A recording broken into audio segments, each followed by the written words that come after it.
ಗೊತ್ತು ಕೋವಿಡ್ ಟೈಮಲ್ಲಿ ಡೋಲೋ 650ಯ ಒಂದು ಪಾತ್ರ ಎಷ್ಟಾಗಿತ್ತು.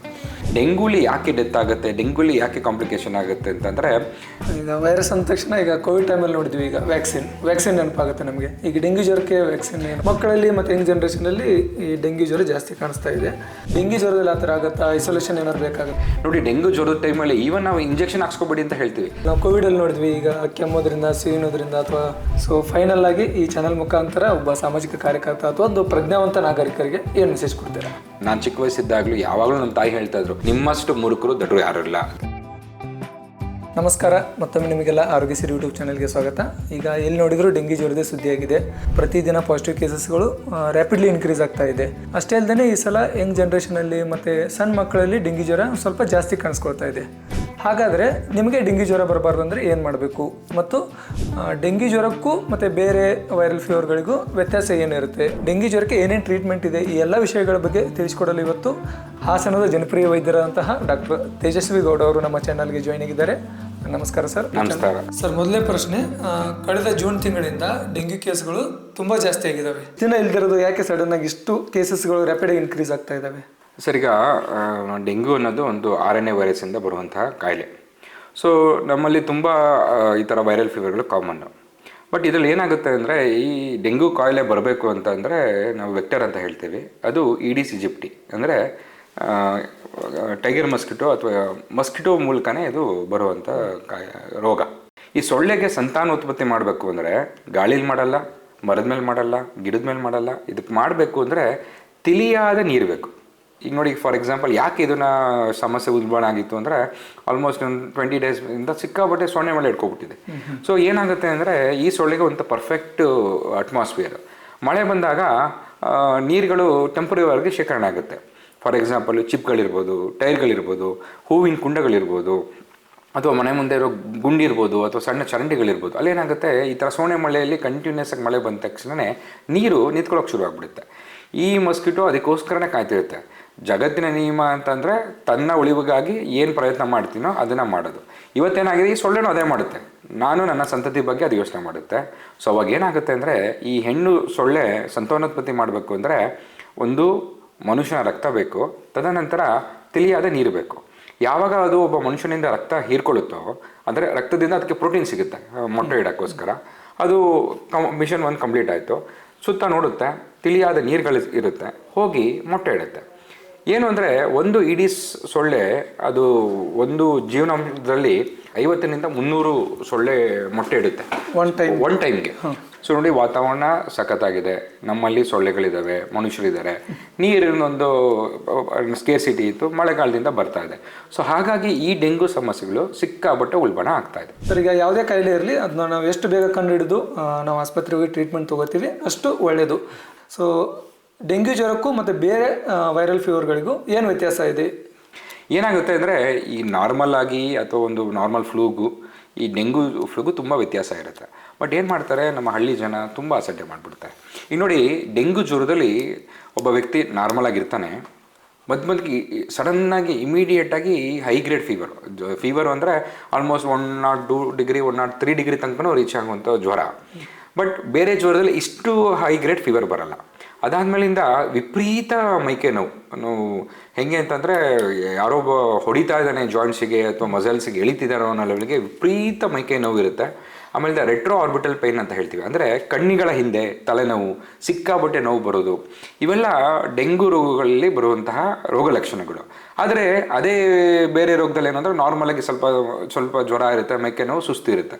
ಬಟ್ ಏನಾಗ್ತಾ ಇದೆ ಅಂದರೆ, ಈಗ ಮಳೆ ಬರ್ತಾ ಇದೆ, ಜನರು ಜಾಸ್ತಿ ಜೋಳ ಹಾಕೋದಿರ್ಬೋದು, ಗದ್ದೆ ಕೆಲಸ ಮಾಡೋದು ಇದೆ.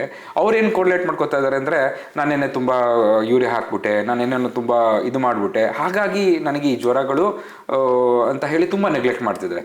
ಮನೇಲಿರುವಂಥ ಅಲ್ಲೊಂದು ಇಲ್ಲೊಂದು ಮೆಡಿಸಿನ್ ತೊಗೊಳ್ಳೋದು ಅಥವಾ ಅಲ್ಲೋ ಇಲ್ಲೋ ಒಂದು ತೋರಿಸಿ ವ್ಯತ್ಯಾಸ ಆಗ್ತಿದೆ. ಒಂದು ಸೆಲ್ಫ್ ಮೆಡಿಕೇಶನ್ ಬಗ್ಗೆ, ಜ್ವರ ಬಂದರೆ ನಮ್ಮ ಜನ ಏನು ಮಾಡ್ತಾರೆ, ಮೆಡಿಕಲ್ ಸ್ಟೋರ್ಗೆ ಹೋಗಿಬಿಟ್ಟು ಮಾತ್ರೆ ತೊಗೋತಾರೆ. ಇಲ್ಲಾಂದರೆ ಮನೇಲಿ ಏನಾದರೂ ಹೋಮ್ ರೆಮಿಡೀಸ್ ಎಲ್ಲ ಟ್ರೈ ಮಾಡ್ತಾರೆ. ಎಲ್ಲ ಟ್ರೈ ಮಾಡಿ ಆದಮೇಲೆ ಕಡಿಮೆ ಆಗಲಿಲ್ಲ ಅಂದರೆ ಯೂಶಲಿ ಹಾಸ್ಪಿಟ್ಲಿಗೆ ಬರ್ತಾರೆ. ಇದು ಸರ್ವೇ ಸಾಮಾನ್ಯ, ಯಾವುದೇ ಜ್ವರ ಇರಲಿ, ಯಾವುದೇ ಕಾಯಿಲೆ ಇರಲಿ. ಸೊ ಸೆಲ್ಫ್ ಮೆಡಿಕೇಶನ್ ಅನ್ನೋದು ಡೆಂಗ್ಯೂ ಜ್ವರದಲ್ಲಿ ಎಸ್ಪೆಷಲಿ ಎಷ್ಟು ಡೇಂಜರ್? ಸರ್, 2 ಥರ ಇದೆ. 2-3 ರೀಸನ್ಸ್ ಕೋರ್ಲೇಟ್ ಆಗ್ತದೆ. ಬರ್ತಾ ಎಷ್ಟು ಜನ ಹೆಂಗಾಗ್ಬಿಟ್ಟಿದೆ ಅಂದರೆ, ಆರೋಗ್ಯನ ತುಂಬ ಉಡಾಫೆಗೆ ತರೋಕ್ಕೆ ಶುರು ಮಾಡಿದ್ದಾರೆ. ವೈದ್ಯರಿಂದ ಒಪಿನಿಯನ್ಗಿಂತ ಅವರ ಒಪಿನಿಯನು ಅಥವಾ ಇನ್ನೆಲ್ಲೋ ಮೆಸೇಜ್ಗಳು ಒಪಿನಿಯನ್ ಮೇಲೆ ಜಾಸ್ತಿ ಆಗ್ತಾ ಇದೆ. ನೋಡಿ, ಹೇಳಿದೆ ನಾನು, ಈ ಥರ ವ್ಯಕ್ತಿಗಳು ತುಂಬ ಕೆಲಸ ಮಾಡಿ ಸುಸ್ತಾಗಿರ್ತಾರೆ, ನೆಗ್ಲೆಕ್ಟ್ ಮಾಡ್ತಾ ಇದ್ದಾರೆ, ಅದ್ರ ಬಗ್ಗೆ ಮಾಹಿತಿ ಇಲ್ಲ. ಈಗೇನೋ ಹವ್ಯಾಸ ಆಗಿಬಿಟ್ಟಿದೆ ಅಂದರೆ ನಿಮಗೆ ಗೊತ್ತು, ಕೋವಿಡ್ ಟೈಮಲ್ಲಿ ಡೋಲೋ 650ಯ ಒಂದು ಪಾತ್ರ ಎಷ್ಟಾಗಿತ್ತು. ಡೆಫಿನೆಟ್ಲಿ ಸರ್, ಸೆಲ್ಫ್ ಮೆಡಿಕೇಷನ್ ಇದೆ. ಫಾರ್ ಎಕ್ಸಾಂಪಲ್ ಏನಾಗುತ್ತೆ, ಡೆಂಗೂಲಿ ಸಿವಿಯಾರಿಟಿ ಹೆಂಗಾಗುತ್ತೆ ಅಥವಾ ನಾವು ಹೆಂಗೆ ಅದನ್ನು ಅಣಿಸ್ಕೊಳ್ಳೋದು ತುಂಬ ಇಂಪಾರ್ಟೆಂಟ್ ಆಗಿದೆ. ನೋಡಿ, ಮನೇಲಿ ರೆಸ್ಟ್ ತೊಗೊಂಡು ಅಥವಾ ನೀವು ಇದ್ದರೂ ಒಳ್ಳೆಯದೇ, ಬಟ್ ಎಷ್ಟು ನೀವು ವೈದ್ಯರ ಹತ್ರ ಹೋಗಿ ನೀವು ಸಮಾಲೋಚನೆ ಮಾಡ್ತಿರೋ ವೈದ್ಯರಿಗೆ ಒಂದು ಅವ್ರಿಗೆ ಎಕ್ಸ್ಪೀರಿಯನ್ಸಿಂದ ಗೊತ್ತಾಗ್ಬಿಡುತ್ತೆ ತುಂಬ ಸೀರಿಯಸ್ ಇದೆ ಅಥವಾ ನಾರ್ಮಲ್ ಆಗಿದೆ, ಅಥವಾ ಅವ್ರು ವೈದ್ಯರು ನೋಡಿ 2-3 ದಿವಸ ಆಗಿ ತುಂಬ ಸುಸ್ತಾಗಿದ್ದಾರೆ ಅಂದರೆ ಬಿಳಿ ರಕ್ತ ಕಣಗಳ ಟೆಸ್ಟ್ ಮಾಡ್ತಾರೆ, ಇಲ್ಲ ಡೆಂಗು ಆ್ಯಂಟಿಬಾಡಿ ಟೆಸ್ಟ್ ಮಾಡ್ತಾ ಇದ್ದಾರೆ. ಸೊ ನೋಡಿ, ಯಾಕೆ ಎಷ್ಟೊಂದು ಟೆನ್ಷನ್ ಮಾಡ್ಕೋತಾ ಇದ್ದೀವಿ ಅಂದರೆ, ನೋಡಿ, ಬಿಳಿ ರಕ್ತ ಕಣಗಳು ಅದೇ ಆದಂಥ ಕೆಲಸಗಳು ಮಾಡ್ತವೆ. ಫಾರ್ ಎಕ್ಸಾಂಪಲ್ ಏನು ಅಂದರೆ, ರಕ್ತ ಹೆಪ್ಪುಗಟ್ಟುವಿಕೆಯನ್ನು ಮಾಡೋಕ್ಕೆ ತುಂಬ ಅದರಲ್ಲಿ ಮೇಜರ್ ಪಾತ್ರ ಇರುತ್ತೆ. ನೋಡಿ, ಡೆಂಗು ಜ್ವರದಲ್ಲಿ ನಾವು ಎಷ್ಟೊಂದು ಜನಕ್ಕೆ ಹೇಳ್ತೀವಿ, ನಿಮಗೆ ಅಕಸ್ಮಾತ್ ಹಲ್ಲಿಂದ ರಕ್ತ ಬರ್ತಿದೆ, ಮೂಗಿಂದ ರಕ್ತ ಬರ್ತಿದೆ, ರಕ್ತ ವಾಮಿಟ್ ಆಯಿತು, ಮೂತ್ರ ಮಾಡ್ಬೇಕಾದ್ರೆ ಅಥವಾ ಮಲ ಮಾಡ್ಬೇಕಾದ್ರೆ ರಕ್ತದ ಟಿಂಚಿತ್ತು ಅಂದರೆ ಇಮಿಡಿಯೇಟ್ ಆಗಿ ಬನ್ನಿ. That is called warning sign. ಯಾಕೆಂದರೆ ಯಾವಾಗ ಬಿಳಿ ರಕ್ತ ಕಣಗಳು ನಾರ್ಮಲ್ಗಿಂತ ಕಮ್ಮಿ ಆಗಕ್ಕೆ ಶುರುವಾಯಿತು, ಸಣ್ಣ ಸಣ್ಣ ಬ್ಲೀಡಿಂಗ್ಗಳು ಶುರುವಾಗ್ಬಿಡುತ್ತೆ. ಸಣ್ಣ ಸಣ್ಣ ಬ್ಲೀಡಿಂಗ್ ವಾರ್ನಿಂಗ್ ಸಿಗ್ನಲ್. ನಾವು ಇಮಿಡಿಯೇಟಾಗಿ ಅದನ್ನು ವೈದ್ಯರಿಗೆ ತೋರಿಸಿ ಅಥವಾ ಅಡ್ಮಿಷನ್ ಆಗಿ ಟ್ರೀಟ್ಮೆಂಟ್ ತೊಗೊಳ್ಳಿಲ್ಲ ಅಂದರೆ ಅದು ಯಾವ ಲೆವೆಲಿಗೆ ಅದು ಸಮಸ್ಯೆ ಆಗುತ್ತೆ ಅಂದರೆ ಲಾಸ್ಟಿಗೆ ಪ್ರಾಣ ಹೋಗುವಂತಹ ಸಮಸ್ಯೆಗಳಿರುತ್ತೆ. ಸೊ ಹಾಗಾಗಿ ಸೆಲ್ಫ್ ಮೆಡಿಕೇಷನ್ಸ್ಗಿಂತ ಇಂಥ ಸಂದರ್ಭದಲ್ಲಿ ನೋಡಿ, ಎಲ್ಲರೂ ವಿದ್ಯಾವಂತರಾಗಬೇಕು, ಎಲ್ಲರೂ ಬುದ್ಧಿವಂತರಾಗಬೇಕು. ನೋಡಿ, ಇವತ್ತೆಲ್ಲ ಎಷ್ಟೊಂದು ಕ್ವಶನ್ ಕೇಳ್ತಾರೆ ನಮ್ಮ ಹತ್ರ ಬಂದಾಗ, ಹಂಗಿಲ್ವಾ ಸರ್, ಹಿಂಗಿಲ್ವಾ ಸರ್, ಹಿಂಗಿಲ್ವಾ ಅಂತ. ಬಟ್ ಡಾಕ್ಟ್ರಿಗೆ ತೋರಿಸ್ಬೇಕಾರೆ ಅವ್ರು ಯಾವ ಡಾಕ್ಟ್ರು, ಅವರು ಡಿಗ್ರಿ ಮಾಡಿದಾರಾ, ಅಲೋಪತಿ ಡಿಗ್ರಿ ಮಾಡಿದಾರಾ, ಆಯುರ್ವೇದಿಕ್ ಡಿಗ್ರಿ ಮಾಡಿದಾರಾ ಅಂತ ತೋರಿಸಲ್ಲ. ಎಲ್ಲೋ ಒಂದು ಕ್ಲಿನಿಕ್ ಅಂತ ತೋರಿಸ್ಕೊತಾರೆ, ಅವ್ರೇನೋ ಒಂದು ಟ್ರೀಟ್ಮೆಂಟ್ ಕೊಡ್ತಾರೆ, ಅವ್ರೇನೋ ಇಂಜೆಕ್ಷನ್ ಕೊಡ್ತಾರೆ. ನೋಡಿ, ಡೆಂಗು ಜ್ವರದ ಟೈಮಲ್ಲಿ ಈವನ್ ನಾವು ಇಂಜೆಕ್ಷನ್ ಹಾಕ್ಸ್ಕೊಬೇಡಿ ಅಂತ ಹೇಳ್ತೀವಿ. ಯಾಕೆ ಅಂದರೆ ಇಂಜೆಕ್ಷನ್ ಹಾಕಿದ ಜಾಗ ಅಂದರೆ ಏನು, ನಾವು ಇಂಟ್ರಾಮಸ್ಕ್ಯುಲರ್ ಇಂಜೆಕ್ಷನ್ ಕೊಟ್ಟಿರೋ ಜಾಗದಲ್ಲಿ ಏನಾರ ಪ್ಲೇಟೆಡ್ ಕಮ್ಮಿ ಇತ್ತು ಅಂದರೆ ಬ್ಲೀಡಿಂಗ್ ಆಗಿ ಹೆಮೋಟೋಮಾ ಆಗೋ ಚಾನ್ಸಸ್ ಇರುತ್ತೆ. ನಮ್ಮಲ್ಲಿ ಎಷ್ಟೇ ಹೇಳಿದ್ರು ಕೇಳಲ್ಲ, ಸರ್ ಒಂದು ಇಂಜೆಕ್ಷನ್ ಹಾಕ್ಬಿಡಿ, ನಾನು ವಾಸಿ ಆಗಿಬಿಡ್ತೀನಿ. ಸೊ ಇಷ್ಟೆಲ್ಲ ವೈದ್ಯರು ಎಷ್ಟೇ ತಿಳಿಯಾಗಿ ಹೇಳಿದ್ರು ಆಗಲ್ಲ. ಬಟ್ ಯಾರೋ ಒಬ್ಬ ಚೆನ್ನಾಗಿ ಬೆಳಗ್ಗೆ ಸಂಜೆ 4 ಇಂಜೆಕ್ಷನ್ ಕೊಟ್ಟು 4 ಮಾತ್ರೆ ಕೊಟ್ಬಿಟ್ರೆ ಅವನೇ ಒಳ್ಳೆ ಡಾಕ್ಟ್ರು, ಅವ್ನು ಏನು ಬ್ಯಾಕ್ಗ್ರೌಂಡು ಎಲ್ಲಿದ್ದಾನೆ ಏನೂ ನೋಡಲ್ಲ. ಸೊ ನನ್ನ ರಿಕ್ವೆಸ್ಟ್ ಏನು ಅಂದರೆ, ನೋಡಿ, ಇಷ್ಟೊಂದು ಸೀರಿಯಸ್ ಆದಾಗ, ಇಷ್ಟೊಂದು ವಿಪರೀತ ಆದಾಗ ಯಾರೆಲ್ಲ ಸೆಲ್ಫ್ ಮೆಡಿಕೇಷನ್ ಮಾಡ್ತಿದ್ದಾರೆ, ನಿಮ್ಮಷ್ಟು ಮುರುಕರು ದೊಡ್ಡರು ಯಾರು ಇಲ್ಲ. Thank you sir. ಈಗ ನೆಕ್ಸ್ಟ್ ಒಂದು ಸ್ವಲ್ಪ ಟ್ರೀಟ್ಮೆಂಟ್ ಬಗ್ಗೆ ಮಾತಾಡೋಣ. ಡೆಂಗ್ಯೂ ಕಾಯಿಲೆಗೆ ಸ್ಪೆಸಿಫಿಕ್ ಮೆಡಿಸಿನ್ ಏನಾದ್ರು ಇದೆ ಸರ್? ಎನಿ ವೈರಸ್ ಡಿಪಾರ್ಟ್ಮೆಂಟ್ಗೂ ನಾವು ಯಾವುದೂ ಆ್ಯಂಟಿವೈರಲ್ ಥೆರಪಿ ನಾವೆಲ್ಲೂ ಕೊಡ್ತಾ ಇಲ್ಲ ಸರ್. ಎಲ್ಲ symptomatic and supportive treatment. Symptomatic ಅಂದರೆ ಜ್ವರ ಇದ್ದರೆ ಜ್ವರಕ್ಕೆ ಏನು ಟ್ರೀಟ್ಮೆಂಟು, ಸುಸ್ತಿದ್ರೆ ಅದಕ್ಕೆ ಹೈಡ್ರೇಷನ್ ಟ್ರೀಟ್ಮೆಂಟು. ನೆಕ್ಸ್ಟು ಆಮೇಲಿಂದ ಬೇರೆ ಥರ ಏನಾರ ವಾಮಿಟಿಂಗು, ಗ್ಯಾಸ್ಟ್ರೈಟಿಸ್ ಇದ್ದರೆ ಅದಕ್ಕೇನು ಟ್ರೀಟ್ಮೆಂಟು. ಆಮೇಲಿಂದ ರೆಸ್ಟು ಮತ್ತು observation is the only sort of treatment. ಏನೋ ನಾವು ಭಯಂಕರ ಇದೆ ಕೋವಿಡ್ ಟೈಮಲ್ಲಿ ನಾವೇನೋ ನೋಡಿದ್ವಿ, ಬೇರೆ ಏನೋ ನಮ್ಮೆಲ್ಲ ಮಾಡೋಕ್ಕೆ ಹೋದ್ವಿ ಪ್ರಯತ್ನ, ಆ ಥರ ಏನೂ ಇಲ್ಲ. ಡೆಂಗೂಲಿ ಸಿಂಟಮ್ಯಾಟಿಕ್ ಟ್ರೀಟ್ಮೆಂಟ್ ಮಾಡ್ತಾ ಹೋಗ್ತೀವಿ. ಡೆಂಗೂಲಿ 2 ಥರ ಸಮಸ್ಯೆಗಳಾಗುತ್ತೆ. ಒಂದು, ಯಾವಾಗ ನಾವು ಇನಿಷಿಯಲ್ ಫೇಸಲ್ಲಿ ಎಷ್ಟು ಚೆನ್ನಾಗಿ ರೆಸ್ಟ್ ತಗೋತೀವಿ, ಎಷ್ಟು ಚೆನ್ನಾಗಿ ನಾವು ನೀರಿನ ಸೇವನೆ ಮಾಡ್ತೀವಿ, ತುಂಬ ಅದಕ್ಕೆ ಸಹಾಯ ಆಗುತ್ತೆ. ಸೊ ಏನು ಮಾಡ್ಬಿಡ್ತಾರೆ ಜನ, ನೀರನ್ನೂ ಚೆನ್ನಾಗಿ ಕುಡಿಯಲ್ಲ, ಹೈಡ್ರೇಷನ್ ಅಂತ ಹೇಳ್ತೀವಿ. ಏನಾಗುತ್ತೆ, ಡೆಂಗೂಲಿ ಯಾಕೆ ಡೆತ್ ಆಗುತ್ತೆ, ಡೆಂಗೂಲಿ ಯಾಕೆ ಕಾಂಪ್ಲಿಕೇಶನ್ ಆಗುತ್ತೆ ಅಂತಂದರೆ ಪ್ಲಾಸ್ಮಾ ಲೀಕ್ ಅಂತ ಆಗುತ್ತೆ. ಏನು ಬಿಳಿ ರಕ್ತ ಕಣಗಳು ಅಥವಾ ಕಮ್ಮಿ ಆಗೋದು ಒಂದಲ್ಲದೆ ಏನಾಗುತ್ತೆ, ಈ ರಕ್ತ ಕಣದಿಂದ ಪ್ಲಾಸ್ಮಾ ಹೊರಡೆ ಬಂದ್ಬಿಟ್ಟು ತುಂಬ ಲೋ BP ಆಗಿಬಿಟ್ಟು ಪ್ರಾಣ ಹೋಗುವಂಥ ಚಾನ್ಸಸ್ ಇರುತ್ತೆ. ಅಂತಹ ಸನ್ನಿವೇಶ ಆಗಬಾರ್ದು ಅಂದರೆ ಒಬ್ಬ ವ್ಯಕ್ತಿ ಚೆನ್ನಾಗಿ ಒಂದು 2-3 ದಿವಸ ಚೆನ್ನಾಗಿ ರೆಸ್ಟ್ ತೊಗೋಬೇಕು. ಹಾಗೆ ಒಂದು 2-3 ಲೀಟರ್ ನೀರು ನಿಯಮಿತವಾಗಿ ತಗೋಬೇಕು.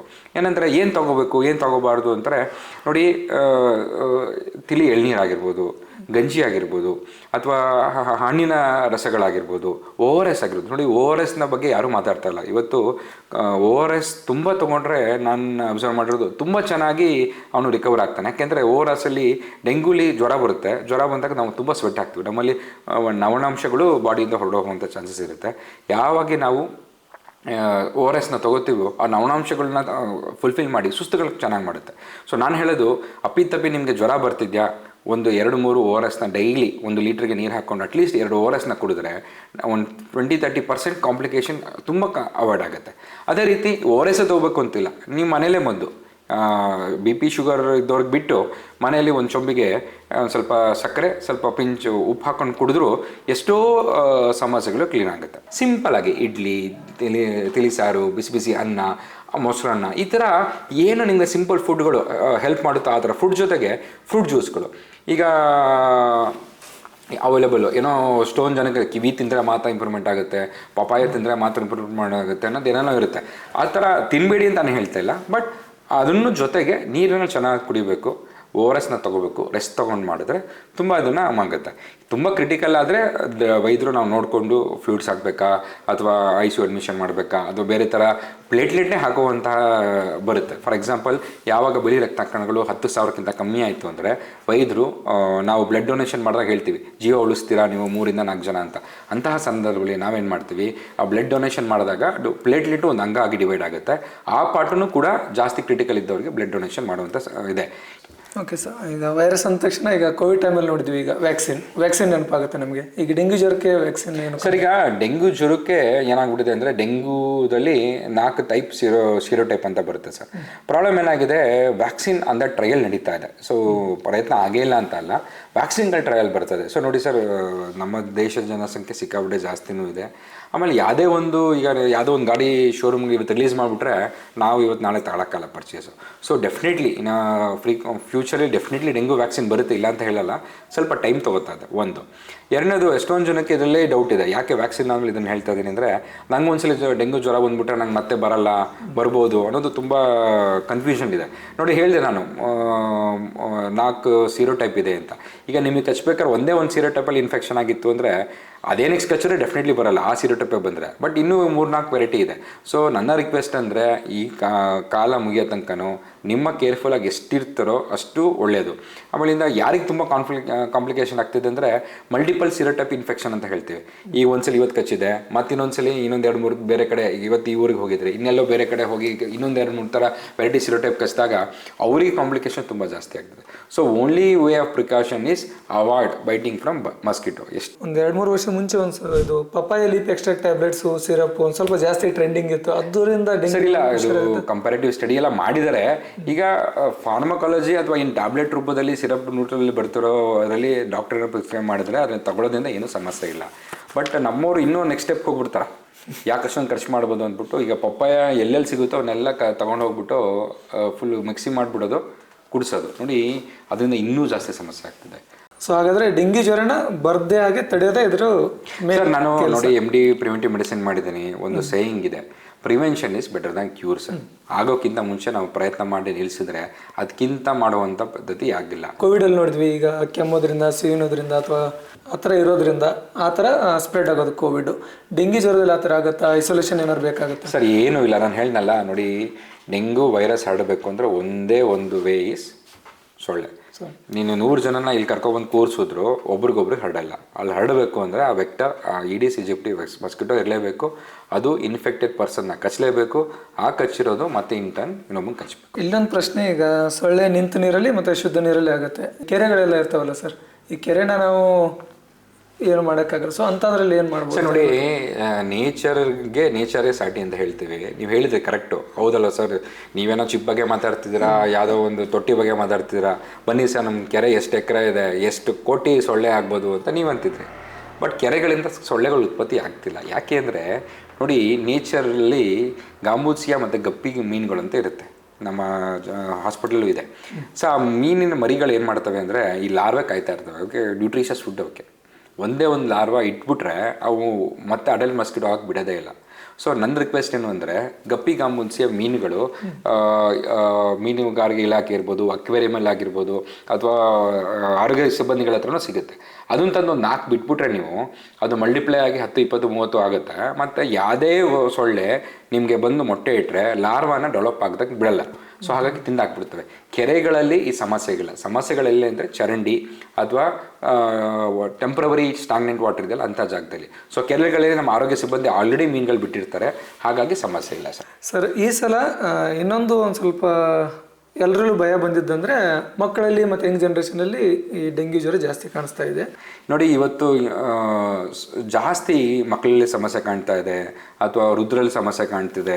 ಸರಿ ನೋಡಿ, ಮಕ್ಕಳಿಗೆ ರುದ್ರಿಗೆ ಅಥವಾ ಯಾರು ಇಮ್ಯುನಾಲಜಿ ವೀಕ್ ಇದ್ದವರಿಗೆ ಸಮಸ್ಯೆ ಆಗೋದು ಈಗಂತಲ್ಲ, ಗತವೈಭವದಿಂದನೂ ಈ ಥರ ಒಂದು ಅವರು ಹೈ ವಲ್ನರಬಲ್ ಗ್ರೂಪ್ ಅಂತ ಹೇಳ್ತೀವಿ, ಅವ್ರಿಗೇನೋ ಸಮಸ್ಯೆ ಇಲ್ಲ. ಪ್ರಾಬ್ಲಮ್ ಇದೇನಾಗ್ತಾ ಇದೆ, ಈ ಡೆಂಗು ಸೊಳ್ಳೆ ಅನ್ನೋದು, ನಾನು ಟೈಗರ್ ಮಸ್ಕಿಟೋ ಅಂದೆ, ಯಾರು ಸೊಳ್ಳೆ ನೋಡಿದಾಗ ನೋಡಿ ಸೊಳ್ಳೆ ಮೇಲೆ ಪದರ ಇರುತ್ತೆ, ಪಟ್ಟಿ ಇರುತ್ತೆ, ಅದಕ್ಕೆ ಟೈಗರ್ ಮಸ್ಕಿಟೋ ಅಂತೀವಿ. ಅದಕ್ಕೆ ಇನ್ನೊಂದು ವಿಭಿನ್ನ ಏನಿತ್ತು ಅಂದರೆ, ನಾನು ಚಿಕ್ಕ ವಯಸ್ಸಿದ್ದಾಗಲೂ ಯಾವಾಗಲೂ ನಮ್ಮ ತಾಯಿ ಹೇಳ್ತಾ ಇದ್ರು ಬಾಗಿಲು ಹಾಕೋ ಸೊಳ್ಳೆ ಬರುತ್ತೆ ಅಂತ, ಸಂಜೆ ಮೇಲೆ ಹೇಳ್ತಾ ಇದ್ರು. ಪ್ರಾಬ್ಲಮ್ ಏನಾಗ್ತಿದೆ ಅಂದರೆ, ಈ ಡೆಂಗು ಸೊಳ್ಳೆ ಮಾರ್ನಿಂಗ್ ಕಚ್ಚುತ್ತೆ. ಮಾರ್ನಿಂಗ್ ಮಕ್ಕಳಲ್ಲಿ ಇರ್ತಾರೆ, ಸ್ಕೂಲಲ್ಲಿ ಇರ್ತಾರೆ. ಸ್ಕೂಲಲ್ಲಿ ಇದ್ದಾಗ ಮಕ್ಕಳು ಫ್ರೆಂಡ್ಸ್ಗಳ ಜೊತೆ ಜಾಸ್ತಿ ಬರೆಯೋದು, ಆಟ ಆಡೋದು, ಮಾಡೋದೆಲ್ಲ ಇರುತ್ತೆ. ಹಾಗಾಗಿ ಸ್ವಲ್ಪ ನೆಗ್ಲೆಕ್ಟ್ ಇದೆ. ಮನೇಲಿ ನೀವು ಸ್ವಲ್ಪ ಪ್ರಿಕಾಷನ್ ಮಾಡ್ತೀರಾ, ಸೊಳ್ಳೆ ಇದೆ, ಸೊಳ್ಳೆ ಬತ್ತಿ ಹಾಕೋ, ಸೊಳ್ಳೆ ಪರ್ದ ಒಳ್ಳೆ ಮಾಡ್ಕೋ ಅಂತ. ಬಟ್ ಮಾರ್ನಿಂಗ್ ನೀವು 8 hours ಸ್ಕೂಲಿಗೆ ಕಳಿಸ್ತಾ ಇದ್ದೀರಾ. ನನ್ನ ರಿಕ್ವೆಸ್ಟ್ ಏನು ಅಂದರೆ, ಮಕ್ಕಳಿಗೆ ಫುಲ್ ಟೋಲ್ ಬಟ್ಟೆ ಹಾಕಿ, ಸಾಕ್ಸ್ ಹಾಕಿ. ಪ್ರಾಬ್ಲಮ್ ಏನಾಗ್ತಿದೆ ಅಂದರೆ, ಕಾಲಿಗೆ ಕಚ್ಚುವ ಸೊಳ್ಳೆ ಗೊತ್ತೇ ಆಗಲ್ಲ ನಿಮಗೆ. ಸೊ ನೀವು ಎಷ್ಟೇ ನೀವು ಹೊಡ್ಕೊತಿದ್ರಾಗಲ್ಲ, ಸಿಂಪಲ್ ಸಾಕ್ಸ್ ಹಾಕಿ ಕಳಿಸ್ಬಿಟ್ರೆ ಕಾಲಿಗೆ ಕಚ್ಚಲ್ಲ. ನೆಕ್ಸ್ಟ್ ಇವತ್ತೆಲ್ಲ ಮಸ್ಕಿಟೋ ರಿಪೆಂಟ್ ಇರ್ತದೆ, ಓಡೋನಿಲ್ ಮಸ್ಕಿಟೋ ಸ್ಪ್ರೇ ಅಂತ ಸಿಗ್ತದೆ, ಅದು ಕ್ಲಾತಿಂಗ್ ಡಾಟ್ಸ್ಗಳು ಸಿಗ್ತಾ ಇದ್ದಾವೆ, ಅಂಥದ್ದನ್ನು ನೀವು ಹಾಕಿ ಕೇಳಿಸ್ಬೇಕು. ಅದೇ ರೀತಿ ಸ್ಕೂಲಿನ ಟೀಚರ್ಸ್ಗಳು ಅಥವಾ ಸ್ಕೂಲಿನ ಎಲ್ಲರಿಗೂ ಕೇಳ್ಕೊಳ್ದು, ಸುತ್ತಮುತ್ತ ನಿಮ್ಮ ಪರಿಸರನ ಇಂಪಾರ್ಟೆಂಟು. ಯಾಕೆಂದರೆ ನಿಮ್ಮ ಸುತ್ತಮುತ್ತ ಅದರ ಬ್ರೀಡಿಂಗ್ ಪ್ಲೇಸ್ ಇತ್ತು, ಸೊಳ್ಳೆ ಉತ್ಪತ್ತಿ ಆಗ್ತಿದ್ದೋ ಜಾಗ ಇತ್ತು ಅಂದರೆ ಅದಿನ್ನೂ ಮತ್ತು ಉಲ್ಬಣ ಆಗೋ ಚಾನ್ಸಸ್ ಇದೆ. ಸೊ ಇವನ್ನೆಲ್ಲ ಸೇರ್ಕೊಂಡು ನಾವು ಮಸ್ಕಿಟೋನ ಹೇಗೆ ನಾವು ದೂರ ಮಾಡ್ತೀವಿ, ಅವಾಯ್ಡ್ ಮಾಡ್ತೀವಿ ಅನ್ನೋದಿಲ್ಲ, ಅದ್ರ ಮೇಲೆ ನಾವು ಪ್ರಾಬ್ಲಮ್ ಆಗುತ್ತೆ. ಅಪ್ಪಿತಪ್ಪಿ ಜ್ವರ ಬಂದರೆ ಗಾಬರಿ ಪಡೋದಂಗಿಲ್ಲ. ನೋಡಿ, ಇವತ್ತು ವೈದ್ಯಕೀಯ ಎಷ್ಟೊಂದು ಡೆವಲಪ್ಮೆಂಟ್ ಆಗಿದೆ, ಅವಲ್ಬಿಡಿ ಇದೆ, ಸರ್ಕಾರ ಎಷ್ಟೊಂದು ಸೇವೆಗಳು ಕೊಡ್ತಾ ಇದೆ, ಗಾಬರಿ ಆಗಂಗಿಲ್ಲ. ನಮ್ಮ ಆಶಾ ವರ್ಕರು ಮನೆಗೆ ಬರ್ತಾ ಇದ್ದಾರೆ, ನಮ್ಮ ಮೇಲ್ ಹೆಲ್ತ್ ವರ್ಕರ್ ಮನೆಗೆ ಬರ್ತಾ ಇದ್ದಾರೆ, PDOಗಳು ಇವದೆಲ್ಲ ಹೈ ಟಾಸ್ಕಲ್ಲಿ ಆಕ್ಟಿವೇಟ್ ಆಗಿದ್ದಾರೆ, ಸ್ಕೂಲಲ್ಲಿ ಸಿಬ್ಬಂದಿಗಳಿದೆ. ಏನೇ ಸಮಸ್ಯೆ ಅವನ್ನ ಸಂದರ್ಶನ ಮಾಡಿ ಕೇಳ್ಕೊಳ್ಳಿ. ವೈದ್ಯರು ಇರ್ತಾರೆ, ವೈದ್ಯರಲ್ಲಿ ಸಮಾಲೋಚನೆ ಮಾಡಿ, ಎಲ್ಲದೂ ಇದೆ.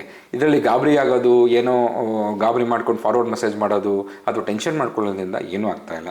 ಸೊ ಮುಂಜಾಗ್ರತಾ ಕ್ರಮ, ಸಿಂಪಲ್ ಸ್ಟೆಪ್ಸ್. ಇದನ್ನ ಭಯಂಕರ ಬ್ರಹ್ಮ ಕಷ್ಟ ಇದೆಯಾ, ಸಡನ್ನಾಗಿ ಏನಾರ ಸಮಸ್ಯೆ ಇದೆ, ಏನಿಲ್ಲ, ಇವೆಲ್ಲ ಈಸಿ ಸ್ಟೆಪ್ಸ್. ಯಾವುದೇ ಒಬ್ಬ ಗೃಹಿಣಿ ಕೇಳಿದ್ರೆ ಇವೆಲ್ಲ ಒಂತಹ ಇದ್ದು ಬಿದ್ದು ಮಾಡುವಂತಹ ಕೆಲಸಗಳು. ಬಟ್ ಅದನ್ನು ಒಂಚೂರು ಎಚ್ಚರಿಕೆ ವಹಿಸ್ಕೊಂಡು, ಮುಂಜಾಗ್ರತೆ ವಹಿಸ್ಕೊಂಡು ಒಂದು 4-5 ಸ್ಟೆಪ್ ಜಾಸ್ತಿ ಮಾಡಬೇಕಾಗತ್ತೆ ಅನ್ನೋದೇ ನನ್ನ ಒಪಿನಿಯನ್. ಈಗ ವಾಟ್ಸಪ್ ಮತ್ತು ಸೋಷಿಯಲ್ ಮೀಡಿಯಾಗಳಲ್ಲಿ ಕೆಲವೊಂದು ಫೇಕ್ ಮೆಸೇಜ್ ಸ್ಪ್ರೆಡ್ ಆಗ್ತಿದ್ದಾವೆ. ಫಾರ್ ಎಕ್ಸಾಂಪಲ್, ಈಗ ಒಂದು 2-3 ದಿನದಿಂದ ವಾಟ್ಸಪ್ ಸ್ಟೇಟಸಲ್ಲಿ ಪಪ್ಪಾಯಿ ಎಲೆ ಮತ್ತು ಜೇನುತುಪ್ಪ ಸೇರಿ ತಿಂದರೆ 1 ದಿನದಲ್ಲಿ 60,000ದಿಂದ 2 ಲಕ್ಷದವರೆಗೂ ಪ್ಲೇಟ್ಲೆಟ್ ಕೌಂಟು ಇನ್ಕ್ರೀಸ್ ಆಗಿದೆ, ಸೊ ಎಲ್ಲರಿಗೂ ಶೇರ್ ಮಾಡಿ ಅಂತ.